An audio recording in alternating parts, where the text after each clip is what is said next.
Noches y gracias por la oportunidad de poder estar compartiendo con ustedes. A mí me gustaría compartir con ustedes sobre Esdras, capítulo 3. Es un capítulo pero muy corto, pero nos trae lecciones importantísimas para aplicación espiritual en nuestra vida. Dice así la palabra de Dios. Y llegando el mes séptimo, y ya los hijos de Israel en las ciudades, juntóse el pueblo como un solo hombre en Jerusalén. Entonces se levantó Jesuá, hijo de Josadet, y sus hermanos, los sacerdotes, y Zorobabel, hijo de Sealtiel, y sus hermanos, y edificaron el altar de Dios, del Dios de Israel, para ofrecer sobre él holocaustos, como está escrito en la ley de Moisés, varón de Dios. Y asentaron el altar sobre sus bases, bien que tenía miedo a los pueblos de la tierra, y ofrecieron sobre él holocaustos a Jehová, holocaustos a la mañana y a la tarde. Hicieron asimismo la solemnidad en las cabañas, como está escrito, y holocaustos cada día por cuenta, conforme al rito, cada cosa en su día. Y además de esto, el holocausto continuo y las nuevas lunas y todas las fiestas santificadas de Jehová y todo sacrificio espontáneo, toda ofrenda voluntaria a Jehová. Desde el primer día del mes séptimo comenzaron a ofrecer holocaustos a Jehová, mas el templo de Jehová no estaba aún fundado. Y dieron dinero a los carpinteros y oficiales, asimismo comida y bebida y aceite a los sidonios y tirios, para que trajese madera de cedro del Líbano a la mar de Jope, conforme a la voluntad de Ciro, rey de Persia. En el año segundo de su venida a la casa de Dios en Jerusalén, en el mes segundo comenzaron Zorobabel, hijo de Sealtiel, y Jesuá, hijo de Josadat, y los otros sus hermanos, los sacerdotes, los levitas y todos los que habían venido de la cautividad a Jerusalén. Y pusieron a los levitas de 20 años arriba para que tuviesen cargo de la obra de la casa de Jehová. Jesuá, también sus hijos y sus hermanos, Cadmiel y sus hijos, hijos de Judá, como un solo hombre, asistían para dar priesa a los que hacían la obra de la casa de Dios, los hijos de Nadab, sus hijos y sus hermanos. Y cuando los albañiles del templo de Jehová echaban los cimientos, pusieron a los sacerdotes vestidos de sus ropas con trompetas y a levitas, hijos de Asaf, con címbalos, para que alabasen a Jehová según sus ordenanzas, según la ordenanza de David, rey de Israel. Y cantaban, alabando y confesando a Jehová, y decían, porque es bueno, y para siempre su misericordia sobre Israel. Y todo el pueblo aclamaba con grande júbilo, alabando a Jehová, porque a la casa de Jehová se echaba el cimiento. Y muchos de los sacerdotes y de los levitas y de los cabezas de los padres ancianos que habían visto la casa primera, viendo fundar esta casa, lloraban en alta voz, mientras muchos otros daban grandes gritos de alegría. Y no podían discernir el pueblo el clamor de los gritos de alegría de la voz del lloro del pueblo, porque clamaba el pueblo con gran júbilo y oíase el ruido hasta lejos. Este libro fue escrito por Esdras por el año 456 aproximadamente antes del Señor Jesús, concomitantemente a los hechos que son narrados en el capítulo 10 y con la llegada de Nehemías en aproximadamente 445 años antes de Cristo. Al comienzo del libro de Esdras, el imperio babilónico estaba cerca de su fin según Jeremías 29, 10 al 14, como decía la profecía. El libro de Esdras dividimos en tres partes. Del primer al sexto capítulo es la primera ida de Jerusalén con el liderazgo de este hombre, Zorobabel. Fíjense que Esdras no estuvo en ese primer momento para construir el altar del templo. En el capítulo del capítulo 6 al 7, el periodo que envuelve justamente el libro de Esther, que es un periodo aproximadamente de 58 años. Entonces, cuando leemos Esdras, Nehemías y Esther, son libros concomitantes en la época de la historia israelense.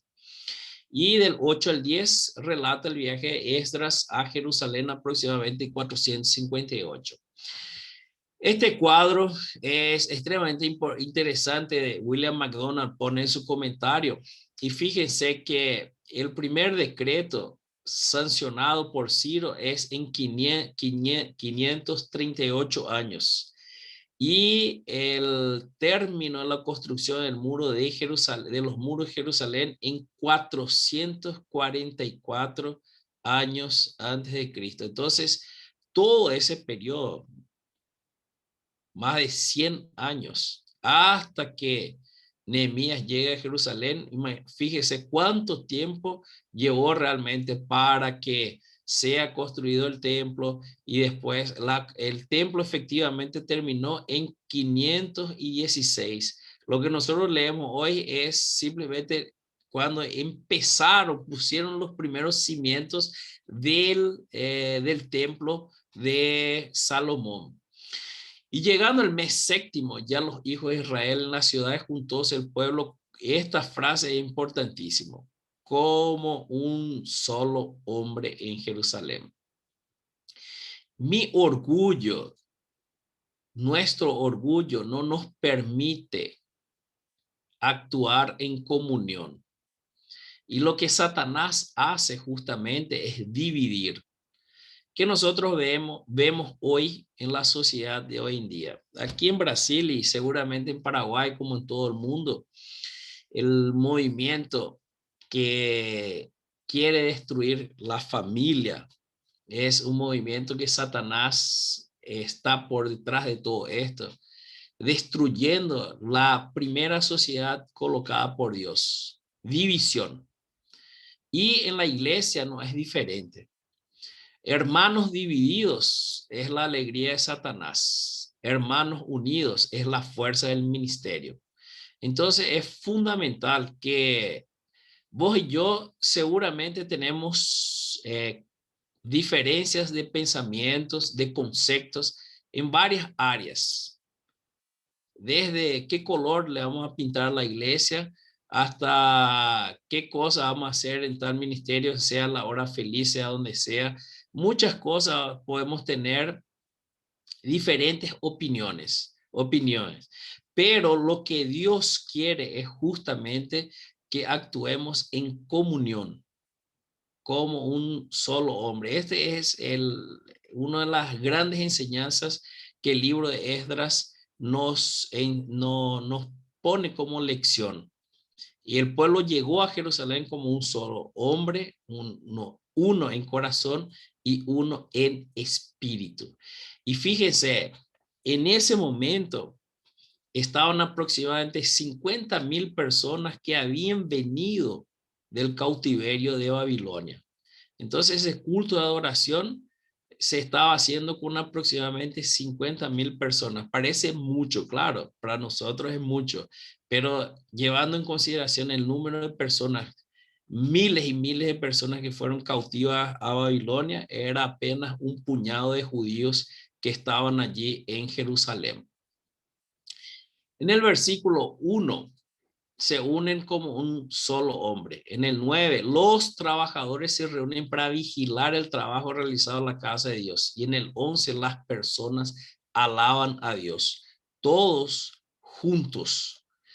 Hay tres áreas fundamentales en la comunión que nosotros vemos aquí en el libro de Esdras. Y eso es lo que justamente quería enfatizar hoy a la noche. Comunión en las ofrendas, comunión en la construcción y comunión en la alabanza. En el 2:68 y 69 dice: y algunos de los cabezas de los padres, cuando vinieron a la casa de Jehová, de la cual estaba en Jerusalén, ofrecieron voluntariamente para la casa de Dios, para levantarla en su asiento. Según sus fuerzas, dieron al tesorero de la obra 61,000 dracmas de oro y 5,000 libras de plata y 100 túnicas. esta cantidad de oro era mucho, poco, esta cantidad de plata, ¿cuánto valía? Yo me fui y viendo un poco los comentarios, yendo atrás de cuánto valdría aproximadamente en nuestros días de hoy. Esta cantidad de oro hace aproximadamente 500 kilos de oro. En reales sería un kilo de oro es 286.000 reales. Y 500 son 143 millones de reales, prácticamente 144, que en dólares hace 27 millones de dólares. Imagínense esa cantidad de dinero de una sola ofrenda. Es muchísimo dinero para nuestros días. Y en libras de plata, aproximadamente 2.600.000 dólares en cantidad de oro, de plata. Y todo esto, estos judíos juntaron en ese momento para que, para juntamente poder recaudar fondos para la construcción del templo. Estaban unidos en las ofrendas. La frase clave aquí es según sus recursos. Y acuérdense que el apóstol Pablo nos dice que cada uno dé como propuso en su corazón. No todo el mundo ofreció la misma cantidad. Obvio que no. Hubo compañerismo en las ofrendas, aunque hubo una diferencia en las cantidades ofrecidas. Y el lema era, no es la misma cantidad, pero sí el mismo sacrificio. Y en la palabra de Dios nosotros vemos cómo Dios, el Señor Jesús en el templo, hablando a la viuda pobre que dio todo lo que él tenía, todo lo que ella tenía. No es la cantidad, y sí aquello que de corazón. Dios ama al que da con alegría, no aquel en fin, no es mano abierta para la obra de Dios. Hace 12 años tenemos un ministerio aquí en Curitiba que se llama Grupo de Misiones Curitiba. Y nosotros tenemos un grupo de 5 iglesias que nos juntamos una vez por mes y recaudamos ofrendas exclusivamente para 13 misioneros. Y ayudamos también con la misión de las nuevas tribus de Brasil para la parte administrativa, porque son muchísimos misioneros que están aquí en aproximadamente 60 tribus indígenas, o sea que estaban antes de la pandemia, y más de 30, si mal no recuerdo, ya recibieron el Nuevo Testamento en su lengua original. Entonces, ¿cómo no ayudar en el campo misionero?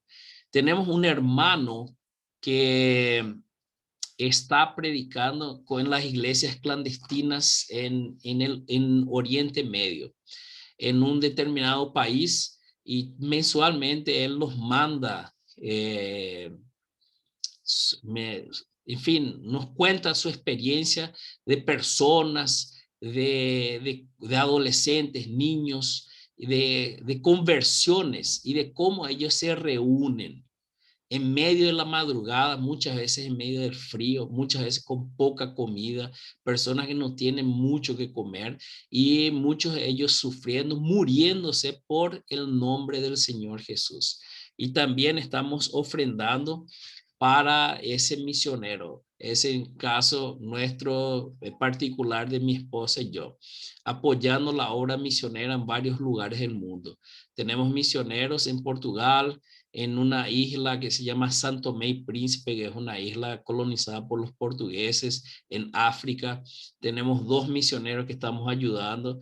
O sea, gracias a Dios, y en la pandemia aumentaron las ofrendas y de una manera impresionante. Entonces es fundamental que estemos en comunión en las ofrendas. Y uno de los principales objetivos de la iglesia es la obra misionera. Hay que apoyar misioneros, hay que apoyar.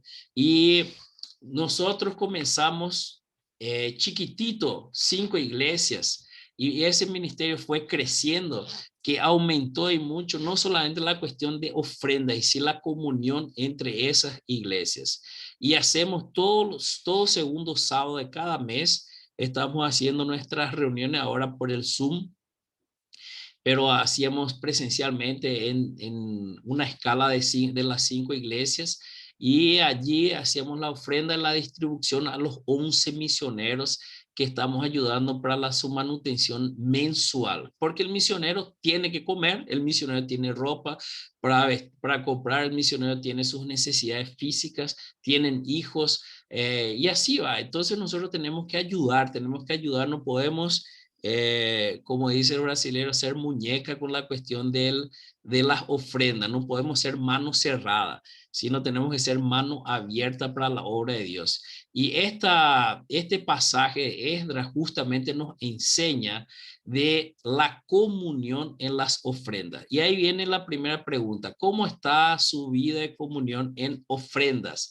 Sea la obra misionera, sea la iglesia, sea donde sea. Es fundamental que independientemente, no es la cuestión de cuántos millones de guaraníes, cuántos miles de guaraníes doy por ofrenda mensual, y si mi corazón, cómo estoy dando, si estoy dando realmente con alegría y estoy haciendo un sacrificio agradable a Dios de la parte de lo que me toca mensualmente.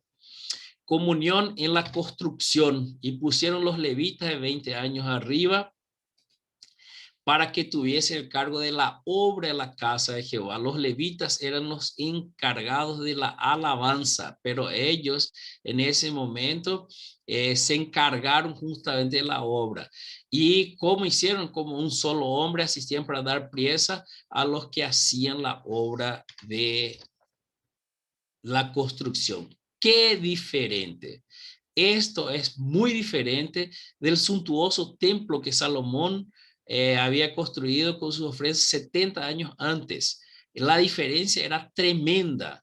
El templo de Salomón era lujoso, y este templo no iba a ser lujoso de la manera como fue el primer templo. Ellos sabían muy bien de esto. La adoración no depende del entorno, de las vidrieras bien diseñadas, de bancos bien acolchados. La adoración depende del corazón. ¿Cuántas iglesias? Hay iglesias muy, pero muy lindas, y hay iglesias que la iglesia donde nosotros, en el barrio de Santa Elena, donde nosotros nos congregamos, Rodrigo conoce bien, Alfredo, Andrea conoce bien, Cristina también ya estuvo allí. Una iglesia así, es buena para estar allí dentro, pero no es así con diseño arquitectónico. Mirá qué lindo que es la iglesia. No, la cuestión no es el templo material, y la cuestión sí es el templo espiritual. Vos y yo, ¿cómo estamos delante de Dios? ¿Cómo está nuestro corazón? Si realmente estamos unidos o no, como un solo hombre adorando a Dios. Hay hermanos chinos que realizan sus cultos en medio del bosque. Hay cristianos árabes que adoran a Dios, al Dios verdadero, en sus celdas. Hay cristianos sudaneses que fueron vendidos como esclavos, cantando en voz baja a Dios desde dentro de sus barrios de esclavos. Creo que, no sé si en Paraguay, o sea, en español no busqué, pero en portugués nosotros tenemos un site que se llama Portas Abertas. Y ese site cuenta de los países que más persiguen misioneros en todo el mundo. Corea del Norte, en fin, los países árabes, musulmanes, y así va. Otros países africanos, y uno de esos países justamente donde está ese hermano misionero, que nosotros siempre tenemos contacto con él.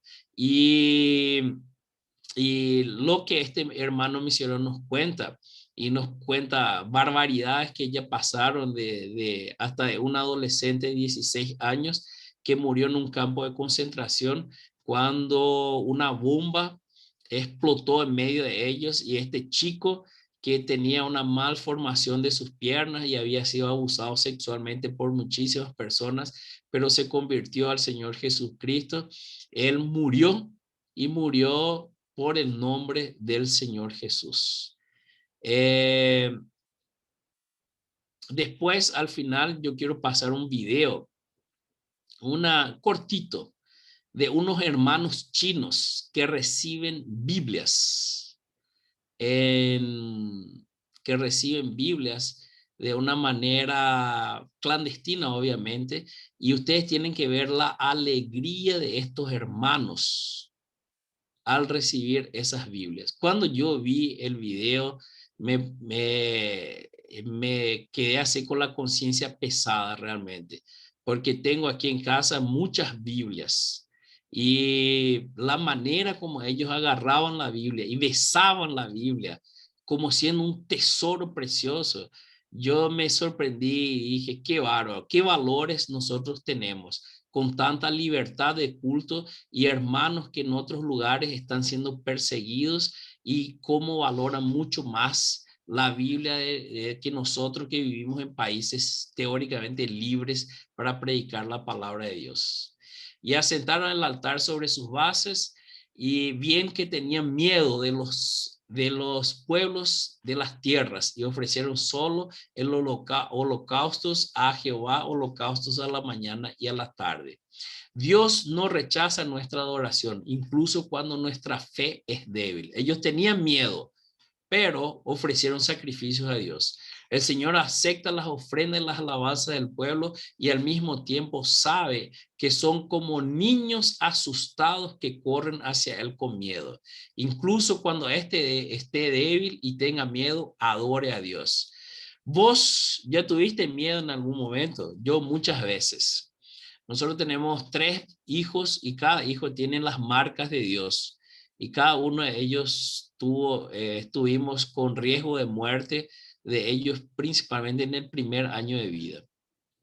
Nuestro hijo más chico, Gabriel, tiene 12 años y nació prematuro y estuvo 8 días entubado por una deficiencia de una sustancia en nuestro cuerpo, se llama surfactante, y su pulmón no podría respirar por sí solo. Y tuvo que tener la ayuda de una intubación y un remedio que se le ponía dentro del tubo que iba directo a su pulmón para madurar su pulmón y hacer con que él pueda respirar. Felipe, con 7 meses de vida, tuvo una neumonía, estuvo internado, 7 días de fiebre y casi murió por causa de la neumonía. Pero al 8.º día nosotros, Gian y yo, ya estábamos así muy, pero muy, estábamos llorando, estábamos tristes y pusimos nuestras manos sobre él, le entregamos las manos de Dios y le dijimos a Dios, Señor, hágase tu voluntad, si tú quieres, cúrale, si no, si tú lo llevas, nosotros aceptamos tu voluntad. Entonces, en los momentos más tristes, en los momentos más difíciles, igual tenemos que alabarle a Dios, porque Dios es soberano, Dios sabe lo que hace, Él es omnisciente, yo tengo que confiar cada vez más en su omnisciencia. Algunos de los descubrimientos más poderosos acerca del Señor se hacen en medio de las tormentas de la vida, y eso es cierto, yo puedo comprobar eso en mi vida. Cuando estamos aterrorizados, aprendemos lo que realmente significa orar. Fundamental la oración, fundamental la comunicación con Dios, pero sobre todas las cosas es, a pesar de todo, agradecer a Dios por la situación, las circunstancias que estamos pasando. Reconocer su soberanía y entregar toda esa situación en las manos de Dios para que Él haga lo que mejor a Él, o sea, su voluntad dice. Y por último, comunión en la alabanza a Dios. Y cantaban alabando y confesando a Jehová y decían, porque es bueno, porque para siempre es su misericordia sobre Israel. Fíjense que se festejan con trompetas, símbolos y música, pero ¿qué es lo que ellos estaban festejando? ¿Que el templo estaba terminado? No, nada más que era para sentar las bases, nada más, era para poner los cimientos, pero ya habían comenzado una sinfonía para la gloria de Dios. En el año 536 ellos pusieron lanzar la fundación, los cimientos. ¿Y cuánto tiempo tardó para terminar, solamente 20 años después. Pero ellos ya empezaron alabando a Dios. Entonces, fíjense, eso aquí también es impresionante el tiempo que lleva para terminar el templo. Pero ellos empezaron alabando a Dios. Y el verbo traducido en el versículo 11 como alabanza proviene del hebreo que quiere alal, que significa gloriarse en otro, agradecer a alguien. Y la palabra aleluya justamente viene esta palabra hebrea.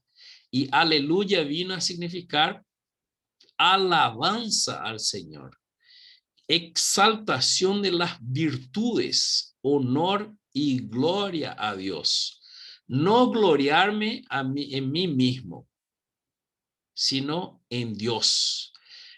Como dice Juan el Bautista en Juan 3:30, es necesario que Cristo crezca, pero que yo disminuya, yo mengüe, yo me achique. Y mi orgullo es demasiado grande. Satanás, el primer pecado del universo fue justamente su orgullo. Quería subirse a las alturas, ser igual a Dios, sentarse en el trono de Dios. Imagínense, la criatura ser igual al creador. Imposible eso. Pero Satanás quería eso. El orgullo es Dios resiste a los soberbios. Y mi tendencia es ser orgullosa. Entonces, cada vez más debo reconocer la grandeza de Dios para que el Señor Jesucristo crezca dentro mío y para que mi orgullo disminuya. Pero ¿qué pasa? El orgullo hace justamente con que venga lo contrario a la comunión. El orgullo divide, el orgullo separa. Y cuando yo quiero hacer prevalecer mi opinión sobre la opinión de mi hermano o mi hermana, es justamente donde Satanás trabaja y trabaja muy, pero muy bien. Decir aleluya significa me glorío en el Señor, exalto la gloria de Dios, alabo tu carácter. Y terminando, Filipenses 2:5, que ustedes seguramente conocen muy bien. Haya pues en vosotros este sentir que hubo también en Cristo Jesús. Del griego, sentir es la mente. Puedo tener pensamientos diferentes de mis hermanos en una iglesia y hay pensamientos diferentes. Pero debemos hacer con que la voluntad de Dios prevalezca sobre mis propios sentimientos, pensamientos. Debo hacer con que realmente reine la paz en el cuerpo del Señor Jesucristo, que tengamos realmente un momento, una comunión verdadera en la cena, en las reuniones, en las ofrendas, en la construcción, en la hora feliz, sea donde sea, porque esa es justamente la voluntad de Dios. Amén. Que Dios nos bendiga y que podamos realmente colocar esto en práctica. Y antes de pasar a las preguntas, me gustaría mostrar ese video de los hermanos chinos. Voy a poner aquí y vamos un ratito, hermanos.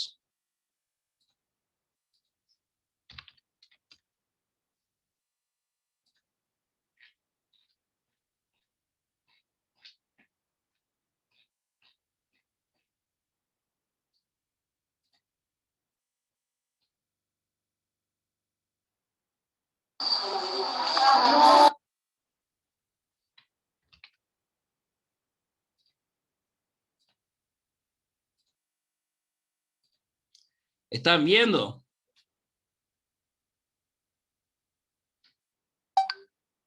¿Están viendo el video? ¿Está viéndolo? Bueno.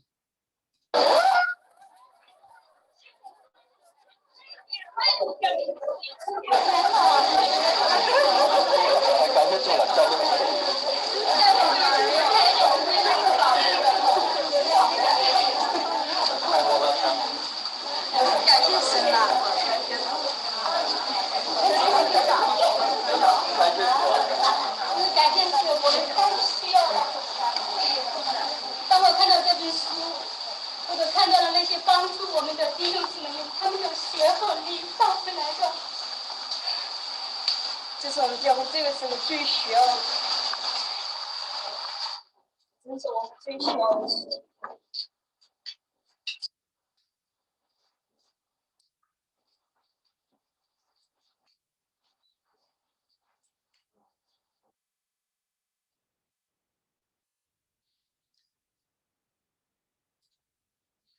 Yo me pregunto así, ¿cuántas Biblias usted tiene en su casa? Aquí en casa hay unas 15 Biblias más o menos. Yo tengo Biblia en guaraní, tengo Biblia en inglés, tengo obviamente en portugués, pero el hecho de cómo agarrar la Biblia, besar la Biblia, es emocionante realmente. Ya hace 2 años estamos con mis hijos, con mi familia, haciendo un plan de lectura anual todos los días, de domingo a domingo, en media 3 capítulos por día. Y justamente lo que le enseñamos a nuestros hijos es la lectura diaria. Como dice en el Salmo 1, todo el día es ella mi meditación. Y yo les digo siempre a mis hijos que podemos estudiar en facultad, podemos hacer posgrado, podemos hacer lo que sea, pero el único libro que es sobre todos los libros es la Biblia. Existe un estudio que nosotros hacemos que se llama medicina basadas en evidencias. O sea, esa medicina basada en evidencia es lo que vamos a hablar un poco al respecto de la cuestión de vacunas. Y la medicina basada en evidencias dice que un estudiante, un médico que ya se recibió hace 10 años, en 10 años, 50% de lo que él aprendió en la facultad ya no vale más. Entonces ustedes quieren preguntarle al médico que ustedes consultan, doctor, usted se está actualizando, usted está estudiando, ¿cómo es la cuestión, doctor? ¿Cuándo fue la última vez que usted leyó un artículo científico o sobre esa enfermedad que usted me va a tratar? Tiene que preguntarle al médico, pues si es un médico que no, hace 20 años no se actualiza más, entonces va a hacer, el tratamiento va a estar medio desactualizado esa cuestión. Si en medicina, en fin, otras áreas me imagino que debe hacer algo semejante. Hay que actualizar la Biblia, ¿no? Es actual siempre. El Señor Jesús dijo, los cielos y la tierra pasarán, pero mis palabras nunca pasarán. Entonces, igual a ese libro no hay. Por eso la énfasis, justamente el libro más importante de nuestras vidas es la Biblia. Por eso tenemos que leer con nuestros hijos y lo que, gracias a Dios, nuestros hijos se convirtieron cuando tenían 6 años aproximadamente de vida, justamente porque desde los primeros meses de vida nosotros ya leíamos la Biblia con ellos. Y la palabra de Dios prepara el espíritu del niño para recibirle al Señor Jesús lo más temprano posible, porque después que es adolescente, joven, es más difícil que realmente, no imposible, ¿verdad? Para Dios no hay nada imposible, pero cuanto más temprano yo leo la Biblia con un niño, mucho mejor es y la palabra de Dios nos toca más. Entonces, eso que quería compartir, estamos abiertos para preguntas.